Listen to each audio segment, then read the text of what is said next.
Tiens, ton café. Noir et sans sucre, je me souviens. C'est comme ça que tu l'aimes. Je ne vais pas y aller par 4 chemins. L'heure est grave, qu'est-ce qu'on lit? Le monde a besoin de tes services. Il faut que tu parles de livres à nouveau. Je me doutais bien que c'était pas une visite de courtoisie.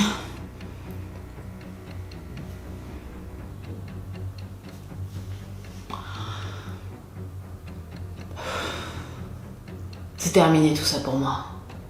Je suis à la retraite. Plus personne ne s'intéresse aux bons livres aujourd'hui. Je ne voulais pas en arriver là, mais... il faut que tu saches une chose. Ne perds pas ton temps.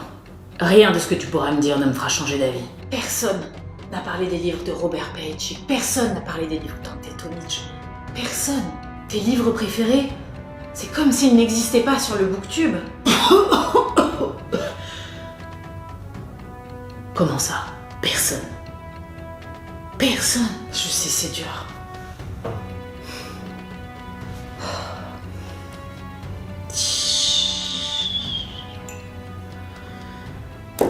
Il va falloir changer ça. Mais, et votre retraite paisible? Tu as raison. L'heure est trop grave. Le devoir m'appelle. C'est l'heure de booktuber de nouveau.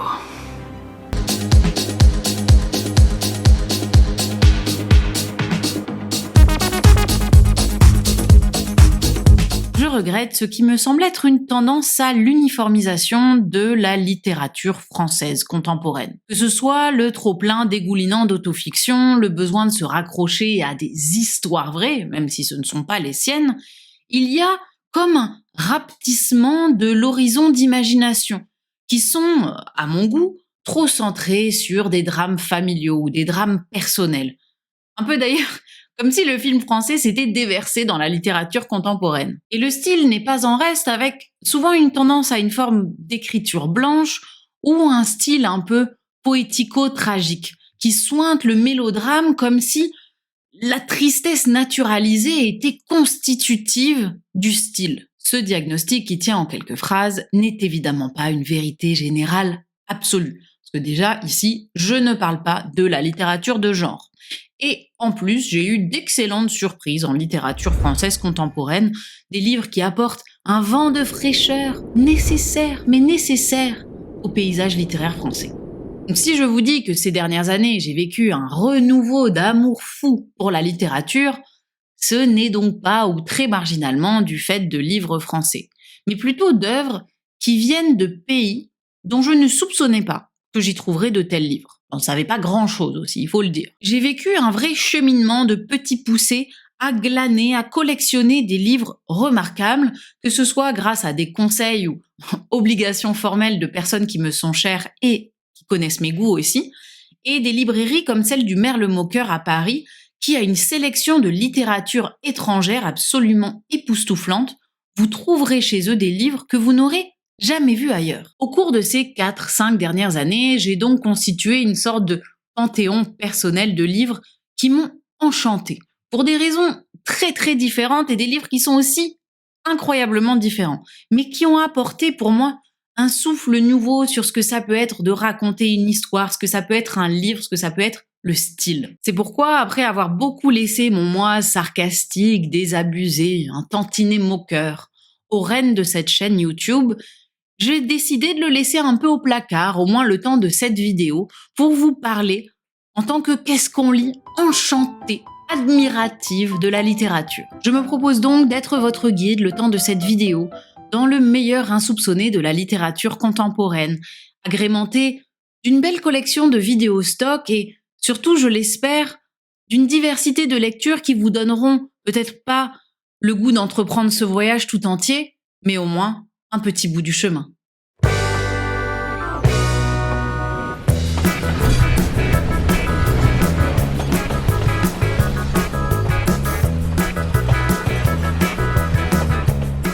Prenons donc ce sentier, la route de l'inventivité, l'originalité des histoires. Et allons toquer à la taverne du folklore euphorique et des mythes déjantés. Regardez, tout là-bas. C'est l'homme qui savait la langue des serpents, d'Andrus Kirivac. Il est tout seul dans son coin.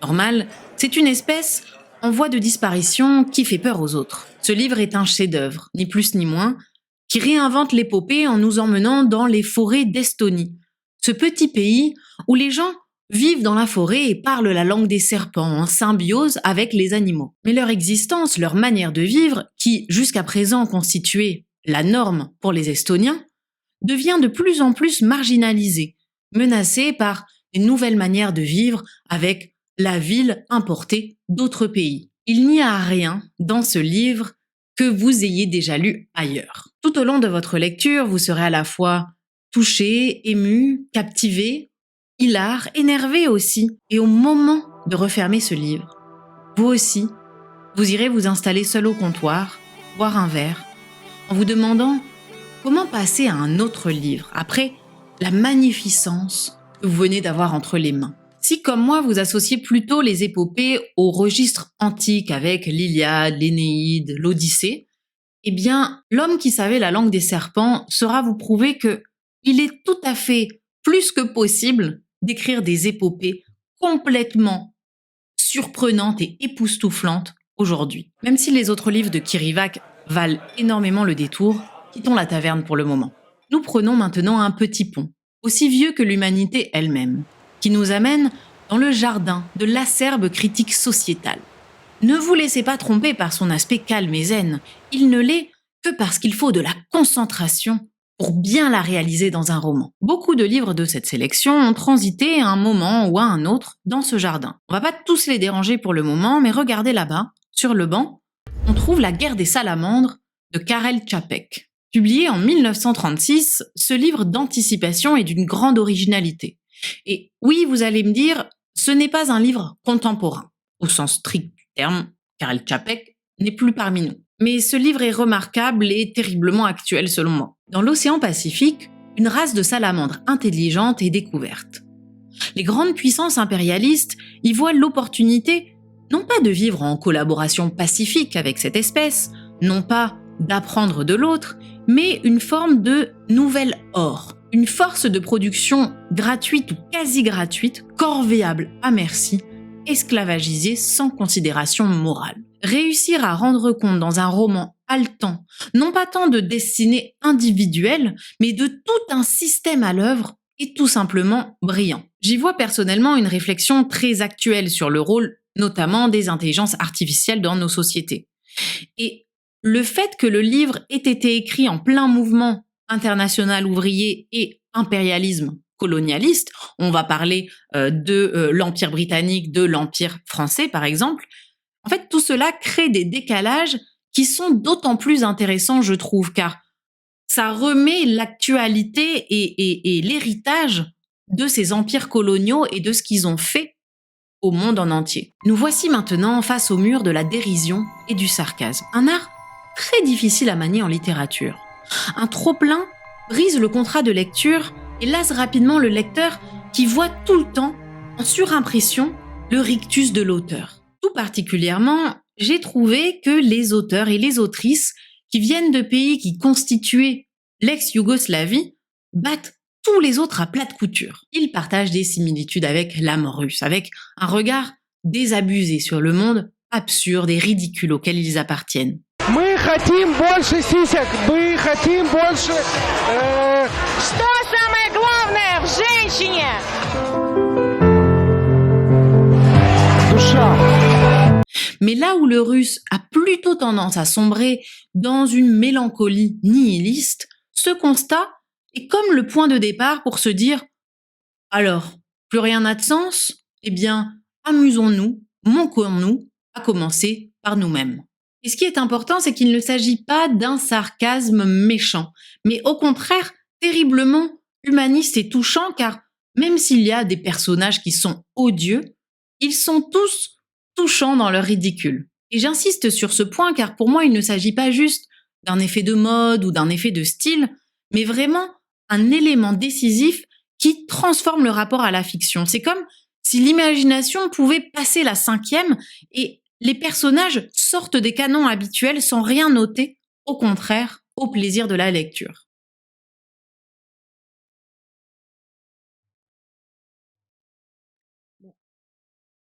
Le manager de cette chaîne est arrivé.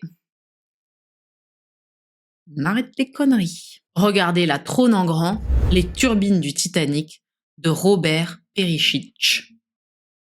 Je crois que je l'ai bien dit. Mais quel chef-d'œuvre! Alors, bon, ok, je vous l'accorde, ce livre n'est pas fait pour tout le monde, parce que déjà, il faut accepter d'être perdu les 60, 100 premières pages, ce qui peut sembler long. Parce qu'en fait, chaque chapitre se révèle, on le comprend à la lecture, écrit du point de vue d'un personnage différent. Mais on retrouve différents narrateurs selon les chapitres. Et il n'y a que la ténacité et le temps qui permet de comprendre de quel point de vue on se situe. Le roman se déroule dans un endroit qui n'est jamais vraiment clairement identifié. Une ville d'ex-Yougoslavie probablement, en déshérence, dont l'usine qui faisait la fierté, mais aussi constituait l'essentiel des emplois, a fermé il y a plusieurs décennies. C'est une ville d'ailleurs où on capte assez mal le réseau, d'où le titre originel. Les deux marchent, j'ai l'impression, du livre. Voilà donc que deux investisseurs arrivent avec un projet assez incroyable. Ils veulent rouvrir l'usine. Mais attention, ils ne veulent pas la rouvrir pour toujours. Ils veulent la rouvrir suffisamment longtemps pour donc la remettre en marche et produire deux immenses turbines. Ces immenses turbines sont désuètes. Aujourd'hui, plus personne n'utilise ces modèles de turbines. Elles ne sont plus donc produites nulle part. En fait, ces turbines sont à destination d'un pays qui est sous embargo et qui a besoin de renouveler ces turbines existantes qui sont donc obsolètes. Si vous pensez que ça a l'air un peu déjanté, honnêtement, on a à peine effleuré l'inventivité de ce livre un peu cathédral, un peu rhizomatique, où les situations et les personnages s'entremêlent et ne cessent de surprendre. Je ne comprends pas que ce livre soit autant passé inaperçu en France alors qu'il est juste génialissime. D'ailleurs, si le nom Roberto Bolaño et tout particulièrement Les Détectives Sauvages vous évoque des souvenirs heureux, je pense que vous adorerez Les Turbines du Titanic. Comme je vous le disais, je ne pense pas que ce livre plaira à tout le monde. Mais la bonne nouvelle, c'est que sur ce mur, on va trouver trois autres livres, mais tous du même auteur, Ante Tomic. L'imagination d'Ante Tomic est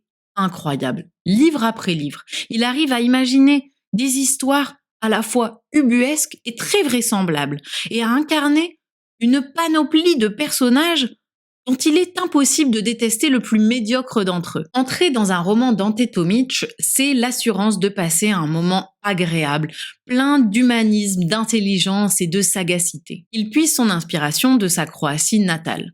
D'abord, dans Miracle à la comble aux aspics, on est dans une région un peu montagneuse, coupée du reste du pays, où vit une famille d'hommes qui est reclus depuis que la mère est décédée, et ils ne payent pas leur facture d'électricité depuis bien longtemps. En fait, ils n'ont jamais payé, ils estiment qu'ils n'ont pas à payer. Et va s'en suivre énormément de situations et de rebondissements rocambolesques et hilarant. Dans Qu'est-ce qu'un homme sans moustache s'entrecroisent dans un petit village un peu paumé de Croatie, ceux qui ont fait fortune en Allemagne, ceux qui sont restés, ceux qui sont de passage. Et enfin, dans Les Enfants de Sainte-Marguerite, on est dans une petite ville au bord de l'Adriatique, une ville de villégiature qui est connue pour la place de Sainte-Marguerite, qui vient en aide aux couples qui ont des difficultés à concevoir des enfants. Les livres d'Ante Tomic, pour moi, ne se résument pas, parce que ce ne serait pas vraiment faire honneur à leur sagacité irrévérencieuse qui n'est jamais méchante. En fait, fondamentalement, Ante Tomic ne se croit pas plus intelligent, plus brillant, plus quoi que ce soit que ses personnages. Il les laisse évoluer et c'est comme s'il les regardait avec la fierté du professeur qui voit chaque élève progresser à son rythme, quelle que soit la nature de sa progression. Dans un monde littéraire souvent un peu trop dark, un peu tragique, où il faudrait aller toujours de plus en plus vers l'ignoble pour créer des livres importants, les livres d'Ante Tomic me font l'effet des capsules de vitamine D, vous savez, celles que les médecins vous prescrivent, peu importe pourquoi vous allez les voir si c'est en plein mois d'hiver. Ça fait un bien fou. Et surtout, même s'il reste fidèle à des qualités d'écriture, à un certain type d'histoire, il se renouvelle sans cesse. On n'a jamais l'impression de lire une nouvelle version d'une histoire qu'il a déjà écrite. Vraiment, Ante Tomic, c'est un de mes guys forever et je lirai tout ce qu'il écrira. En plus, et ça tombe bien si vous êtes curieux, parce que Miracle de la Comble aux Aspics a été réédité en poche aux éditions Libretto, une petite collection dont 5 livres sont illustrés par Clément Tauby, qui est d'ailleurs un de mes illustrateurs que j'adore. La preuve! Regardez comme c'est beau. Mais puisque j'ai mentionné Libretto et soyez assurés qu'il n'y a aucun partenariat, je fais un big up pour les éditions Noir sur Blanc qui sont eux qui éditent Ante Tomic et beaucoup d'autres livres. Leur collection de Dimitri, c'est une caverne de merveilles pour moi. Je les adore et je suis tellement reconnaissante de leur travail de nous rendre disponibles de tels livres, en plus dans des collections qui sont une collection qui est très belle avec une très grande qualité éditoriale et de papier. Quittons le mur pour aller dans un endroit génial, le cabaret des fresques humaines. Est-ce que c'est un hasard si on y trouve 2 écrivains d'origine géorgienne? Commençons avec un nom qui vous est peut-être déjà familier.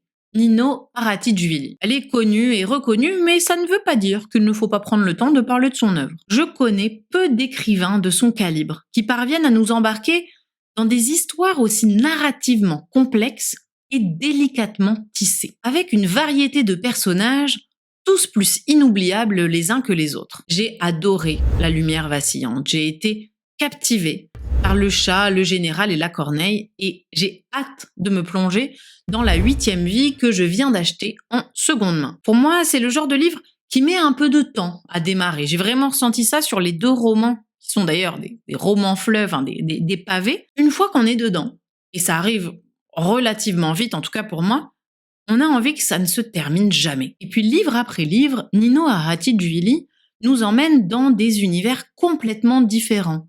Dans La Lumière vacillante, on est plutôt dans l'indépendance de la Géorgie, la frontière entre la Géorgie sous l'URSS et les années qui ont suivi l'indépendance, principalement à Tbilissi où se passe le cœur de l'histoire. Dans Le Chat, Le Général et La Corneille, l'histoire se déroule autour des guerres de Tchétchénie. Les vies fictives s'entremêlent aux réalités passées, historiques, ou en tout cas l'histoire romancée. Et c'est aussi fascinant qu'admirable parce que les procédés narratifs qu'utilise Nino Aratidjvili se rapprochent du thriller, du roman mystère, et moi j'adore. Le Soleil, la Lune et les champs de blé est le premier livre de Teimour Bablouani. Pour moi, ça a été une surprise totale parce que je n'avais jamais entendu parler ni de ce livre, ni de cet homme. Et en fait, j'y suis allée vraiment en mode on fait confiance, on y va, on tente. Et j'ai eu tellement raison. C'est vraiment un livre remarquable, et donc je suis d'autant plus étonnée qu'on n'en parle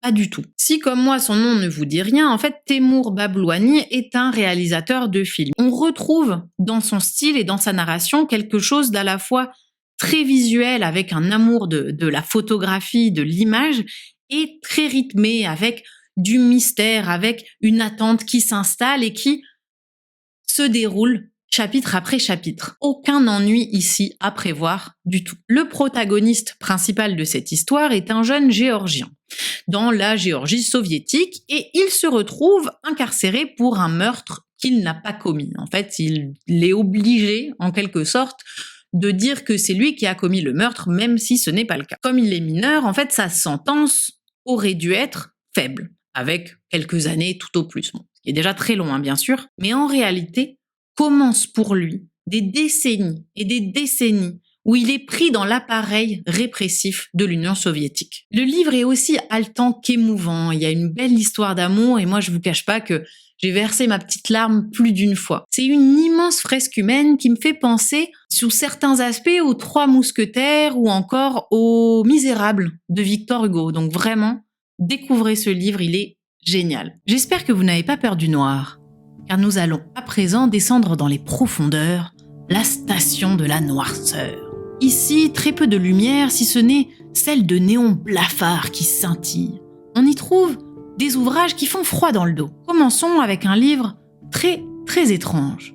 Au nom du père de l'auteur slovaque Bala. Le narrateur est un vieil homme acariâtre qui se plaint de sa vie, de sa femme, de sa maison, de tout ce qui l'a amené là. Et sa rancœur semble justifiée. On a de la peine pour lui, on sympathise jusqu'à un certain degré, car sa verve se fait de plus en plus détestable. Et sans tout nous dévoiler, le narrateur laisse percevoir une autre vérité qui ne serait pas celle qu'il clame. Si vous avez aimé Lolita de Nabokov, ce livre risque fortement de vous plaire. Pas du tout parce qu'il y a des similitudes de thèmes, mais vraiment pas du tout, mais plus sur le rapport au narrateur. C'est un livre qui clairement ne plaira pas à tout le monde, mais il est tellement marquant, bizarre, que je vous encourage à vous y aventurer si jamais tout ce que je viens de vous évoquer vous parle. Retournons maintenant du côté de la Croatie avec Terre, mer Noire de Christian Novak.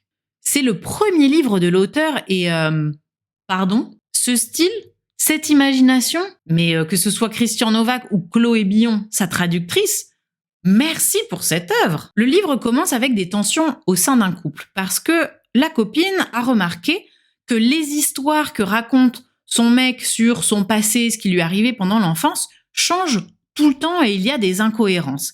Et en fait, il a toujours réponse à tout, il arrive toujours, tel un chat, à retomber sur ses pattes et à expliquer ses incohérences, ce qui est, à la longue, un signe de mensonge. C'est tellement énervant pour elle qu'elle finit par le quitter en disant « Ben non, en fait, tu me caches des choses, tu me dis pas la vérité ». Elle se dit qu'elle est avec un mythomane fini et que pour elle, c'est trop. C'est alors que le narrateur, qui est choqué par cette rupture à laquelle il ne s'attendait absolument pas, se dit que il retourne en fait dans son village natal, dans lequel il n'est pas retourné depuis des années et des années.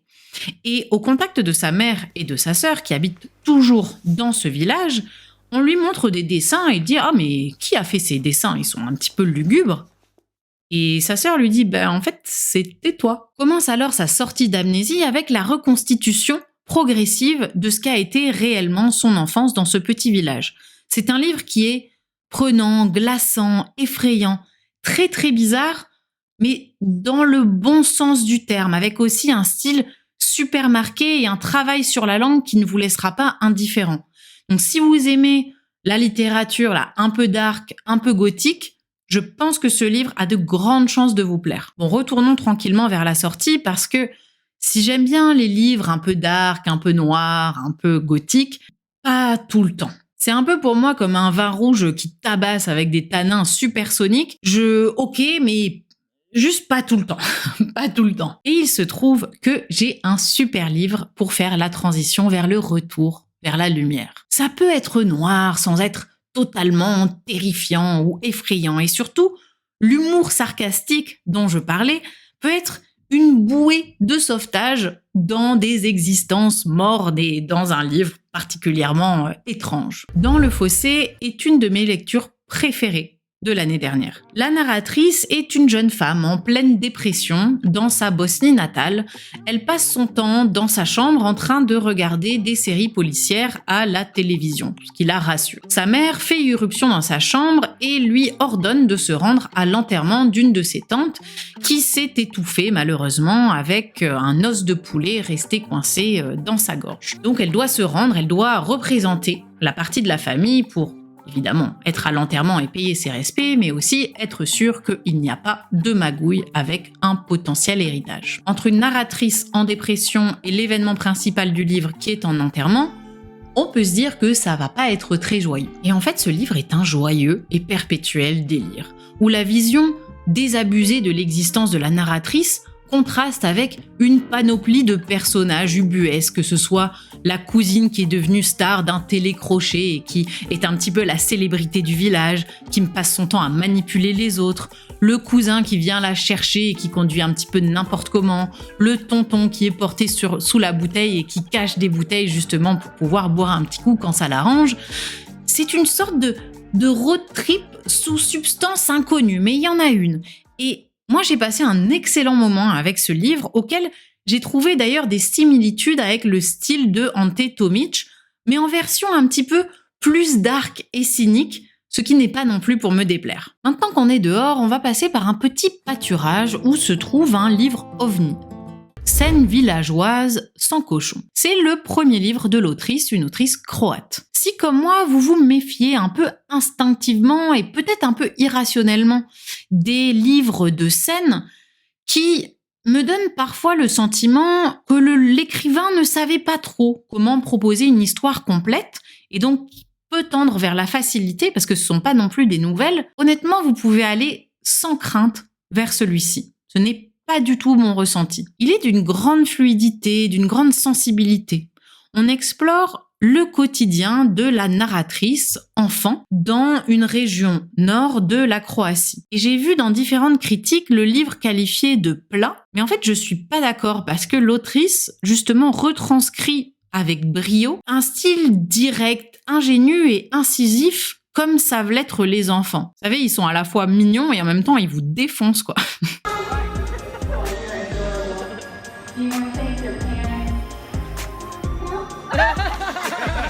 En fait, on est comme une petite souris qui a le privilège d'observer une enfance qui nous serait totalement étrangère sans ce livre et sans donc la lecture. Et moi, je l'ai lu en une après-midi, j'ai adoré, c'était vraiment juste un beau et étrange voyage. Retournons maintenant vers le mur de la dérision, car j'avais très envie, j'ai pas pu m'empêcher, de vous parler de l'autre livre de Robert Perichick, notre correspondant sur place. Je suis ébobie par les œuvres de cet auteur, mais j'avais pas encore trouvé véritablement comment vous en parler. Je suis un peu monomaniaque quand, en lisant un livre, j'ai l'impression qu'il y a une rencontre, une évidence, vous savez, incroyable, et c'est vraiment mon sentiment quand j'avais terminé Les Turbines du Titanic, donc je me suis ruée sur notre correspondant sur place.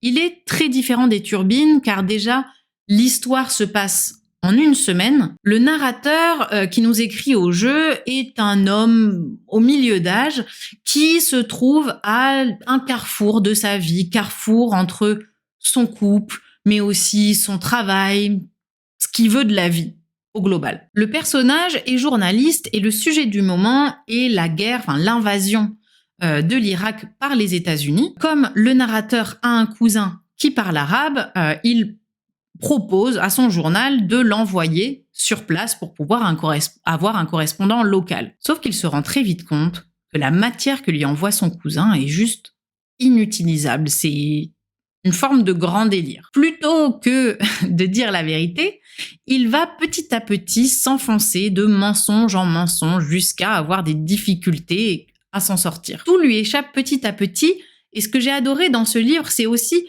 l'enchevêtrement de plein de trames, dont certaines qui peuvent sembler totalement anodines, mais qui vont ressurgir plus tard dans le livre avec brio et qui pour moi flattent aussi l'intelligence et le plaisir qu'on a en tant que lecteur à voir se dérouler une histoire devant soi. J'ai vraiment trouvé le procédé narratif utilisé excellent, l'histoire originale, drôle, prenante. J'ai passé un super moment. Terminons à présent notre voyage dans le calme et dans le zen du jardin de la critique sociétale, avec un livre qui nous emmène en République tchèque, Les Chroniques du rien de Jaroslav Hašek, ou Hašek, ou encore autrement.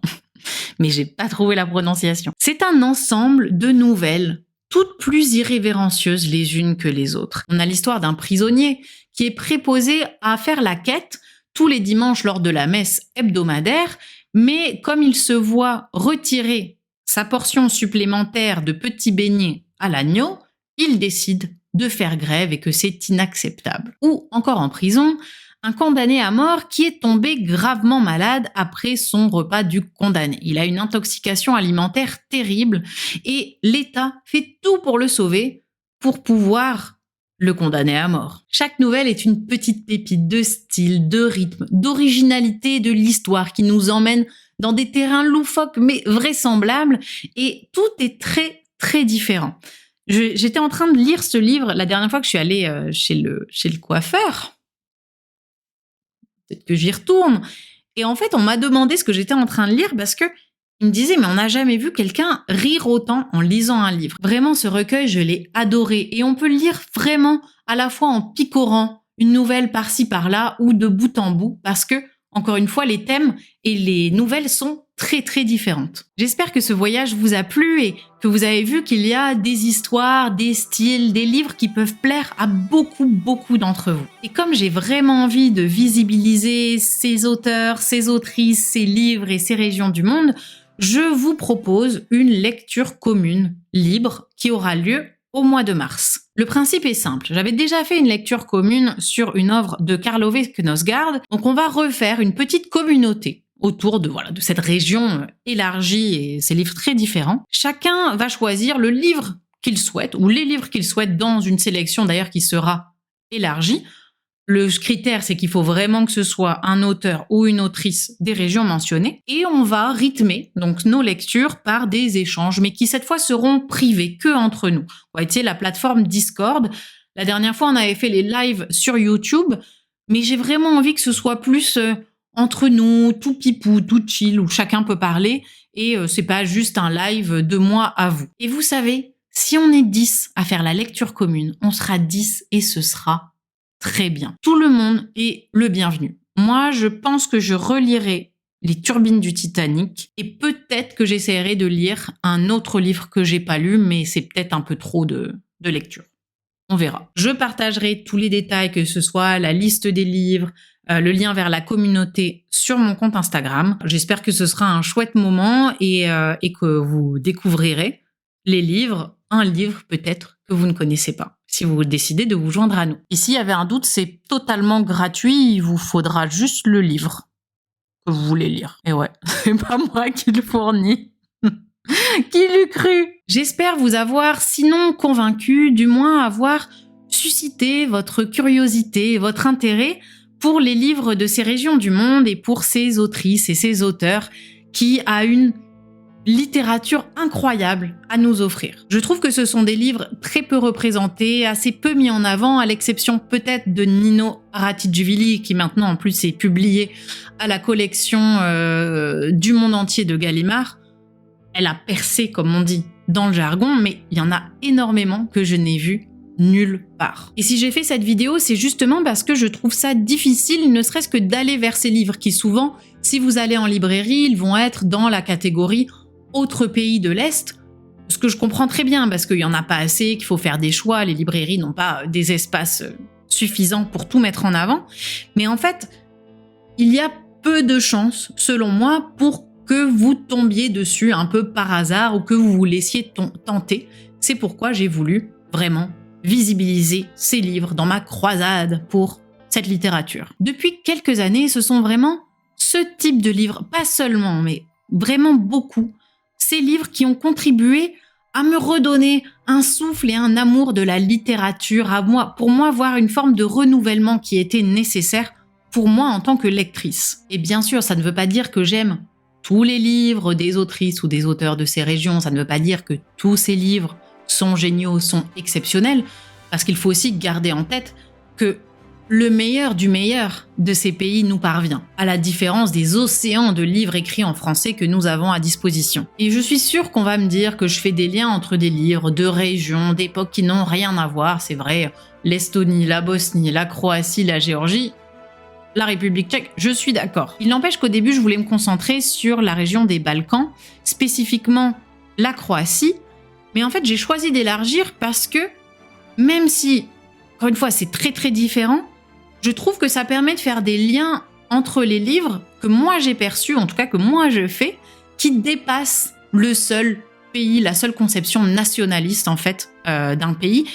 Et c'est un peu ça aussi, je trouve, l'héritage ou la généalogie d'un livre. On peut être attiré, inspiré de livres qui n'ont rien à voir, que ce soit dans le temps, dans la géographie, dans l'espace. Ça vous permettra, je l'espère, d'identifier plus facilement les livres qui sont susceptibles de vous plaire parmi ce voyage. Merci d'avoir regardé cette vidéo. J'espère vous voir pour la lecture commune si vous êtes motivé et à bientôt la YouTuberie.